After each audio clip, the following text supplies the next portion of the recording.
Hello, hello, happy Thursday. So today I'm off to the doctor for my pre-surgery blood work. Surgery's on the 25th. I had to do this 2 weeks prior to.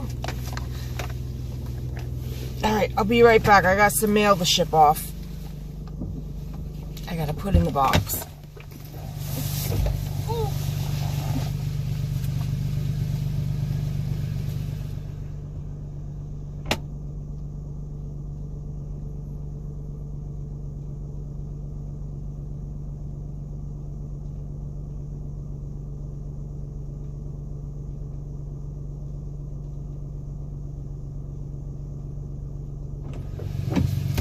So, time's ticking down.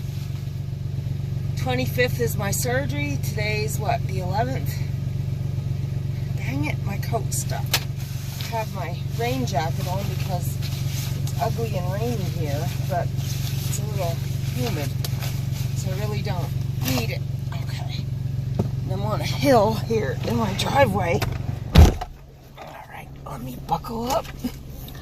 So yeah, surgery's the 25th. I got my, I know it's funny, but I got my sippy cups. My husband's like, well, tell me why you bought sippy cups. And I'm like, well, because they say that it helps with the sipping after surgery, which it was hard the first go around. I won't lie. I mean, it was, how do you know what a sip is when, you know, you've been doing whatever your whole life? So I got sippy cups this time around for that very reason. And the only other thing I really need to get is I want to get an unjury chicken soup, because I remember that being so good, and I'm hoping it's good again this time. Like I said in another video, it was a lifesaver. I got really sick. I guess the stomach flu after my surgery the first time, and I couldn't keep anything. Like, if it wouldn't have been for that unjury chicken soup, I wouldn't have got any protein in whatsoever, because I don't know how I could have. So I definitely want to get that, because you just never know if you're going to get ill or anything like that. So it's always good to be prepared. I'm trying to think what else. I might buy baby utensils. I don't know. I feel like a dork even buying those sippy cups, but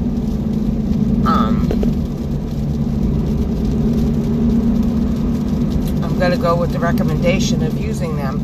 And I'll tell you, I don't remember whose video I saw it on, but somebody said, in fact, it might have been a comment on my video even. Somebody said about their surgeon told them Fiji water, which coincidentally is my absolute favorite water pre-surgery. That was the water I always got when I would go like to Sheets or whatever and I'd get water. I'd grab Fiji. But it's so blasted expensive. So I'm out 4 years on the 21st, so you may as well say what? A week away from, well, 11 days. 10 days away from 4 years gastric bypass, and I have yet to be able to keep water in me. Well, not it. I can't drink it. It hurts. I can keep it in. I don't know where that came from. And I tried Fiji last week. I got some at Rite Aid when I was there, and I was like, I'll be doggone. I was drinking the Fiji away. I was like, wow. So they had a sale again at Rite Aid on Fiji, so I grabbed some. Every time it's on sale, I'm going to grab it, stock up till surgery, because then I'll have, you know, a good amount ready for at least the first couple weeks after surgery, because you're not going to get that much in right after surgery. So I got water. I'm stockpiling the Fiji. So if you're struggling with water, yes, it's expensive, but I can attest to the fact Fiji all the way.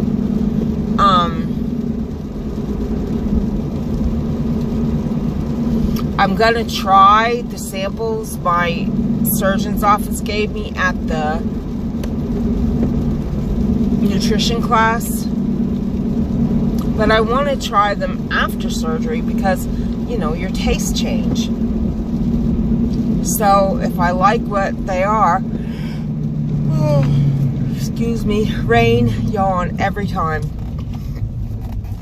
If I like what they are, then I'll grab some after surgery there. But I didn't want to taste them now because I may love them today and get sick on them the day after surgery. You know, you just don't know. So I'm not going to use any of them right now. Although I'm excited. I'm especially excited for the vegetarian chili and the vegetarian, I forget what the other one is. But I'll tell you what I'm craving lately. I mean, craving is beans. I actually, like with my cottage cheese, I have little ramekins. They're probably a half a cup. I could test it later, see exactly how much. It might not even be a half cup. They're small. Oh, my Lord have mercy, excuse me. I put 2 big heaping tablespoons of cottage cheese in my ramekin. And I open up either a can of garbanzos or a can of black beans.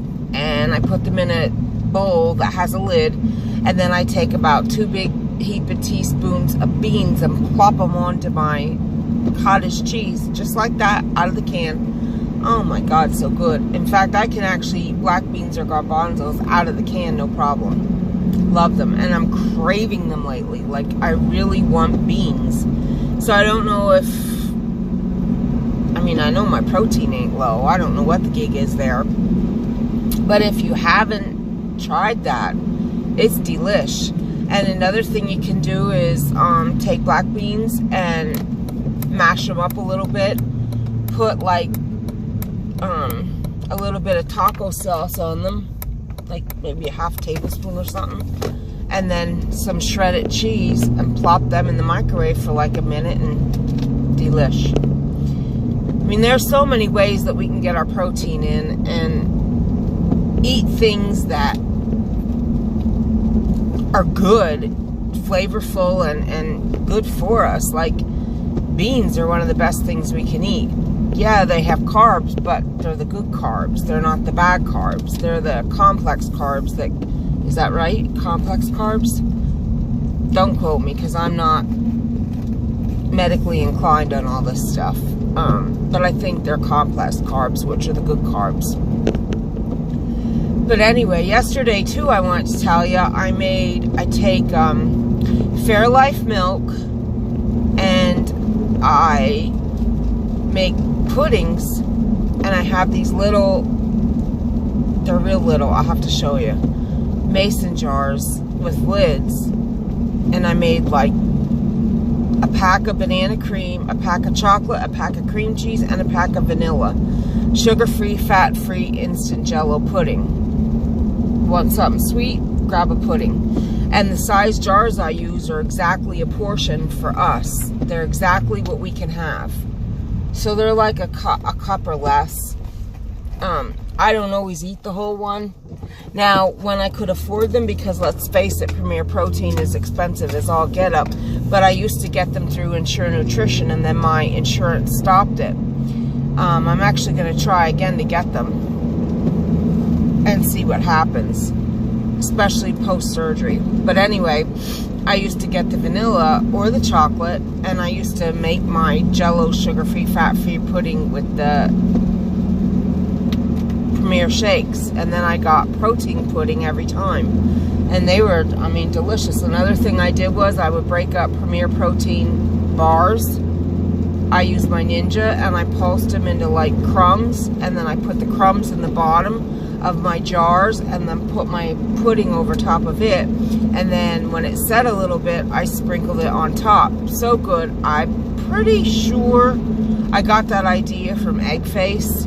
Trust me, I'm not that smart when it comes to stuff like that. I have zero culinary ability, zero whatever. I mean, if it's Pennsylvania Dutch, I got it, I know it, I can cook it. But anything beyond Pennsylvania Dutch is what I grew up on and what I watched my mom and know how to make, which is good, wholesome, rich, fattening, starchy foods that I can't have anymore.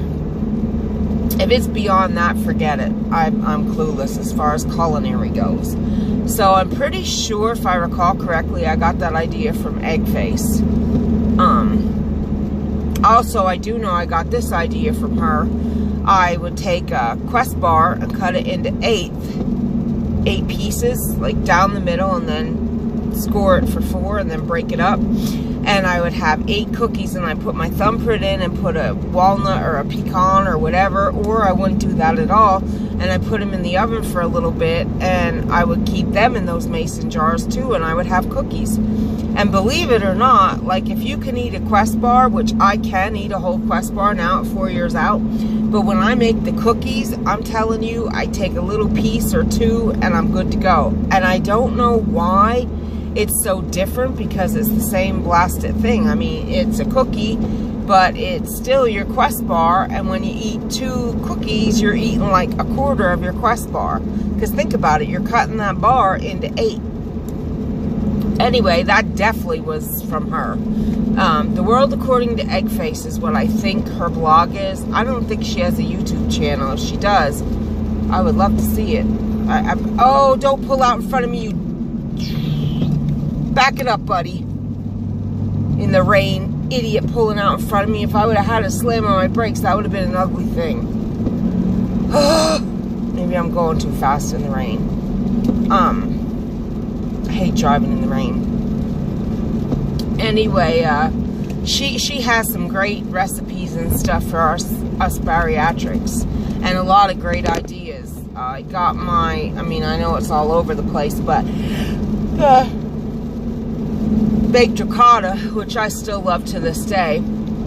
I mean, now I add zucchini noodles in with it, but not all the time. Sometimes I just make baked ricotta and not add zucchini in. It's delicious. I love it. Even this late out, or this far out, I love it.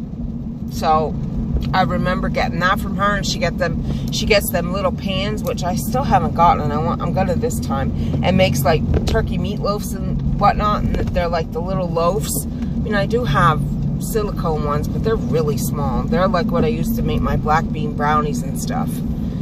So yeah, there's a lot of stuff that we can do, and there's a lot of ways that we can stay on track and eat very good food. I mean, I said it before and I'll say it again. My husband, who has zero desire to lose weight, loves a lot of the food I have made since surgery. And I thank God for those that came before me and have all the awesome recipes and ideas out there, because believe me when I say they've been a lifesaver to me. And I hope that you guys get advice from me and follow the same people I followed, like Shelly at Eggface, and you know, Becca the Gastric Chef. She does have a YouTube channel. She has a lot of great recipe ideas. There's so many. Nirvana, she has a lot of different foods that she talks about and stuff. She's done some cooking videos, not cooking, but preparation videos, I think. I can't remember, because my dear Nirvana has been doing a lot of talking lately. Oh, that lady's walking in the rain.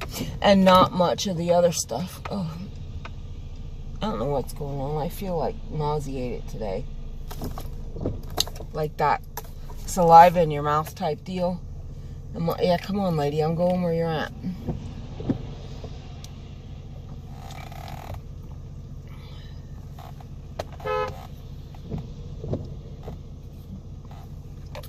Come on, I need to pull in there.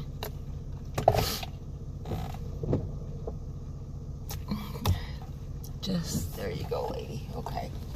Oh my God, this parking lot is a bugger to get into. And then it's packed full yet. I hate pulling in here. You have no room. I got hit already in this parking lot at this doctor's office. I do not like it here at all. But I'll tell you what I'm going to do. I'm going to pull over here where I can go straight back. That's exactly what I'm going to do. Okay. So anyway, that's where I'm at with everything. I'm at the doctor 20 minutes early, so I'll sit here and jib-jab a little bit. So I'm pretty excited about surgery coming. What I dropped in the mail was my paperwork. I had to sign for secondary insurance. If one don't cover, the other one does. If not, I'm responsible, which is standard procedure. They estimated my cost out of pocket to be $4 grand for what I'm getting done. And I won't lie, I'm a little nervous that I'm going to get a phone call and say, oh, you got to pay up front or something. I don't think that's going to happen, but believe me, it's always a concern and a worry. It's scary because I don't have $4 grand. I mean, I can make payments on it, no problem, but $4 grand is a lot of flipping money to fork out in one shot. And with the vet bills and stuff we have, we don't have $4 grand sitting around. We just don't. Our kids cost a lot of money. And now they're flea treatment. The fleas around here are terrible. And my kids do have fleas. So we got to watch what we're doing. I mean, they're not bad, but they could get bad. So we want to nip that stuff in the bud right away. They said that this is the worst they've seen fleas in years. I don't know what's going on, but I'd rather the fleas than the ticks. Ticks can kill them. Lyme disease and stuff, ticks are bad. They're what scare me.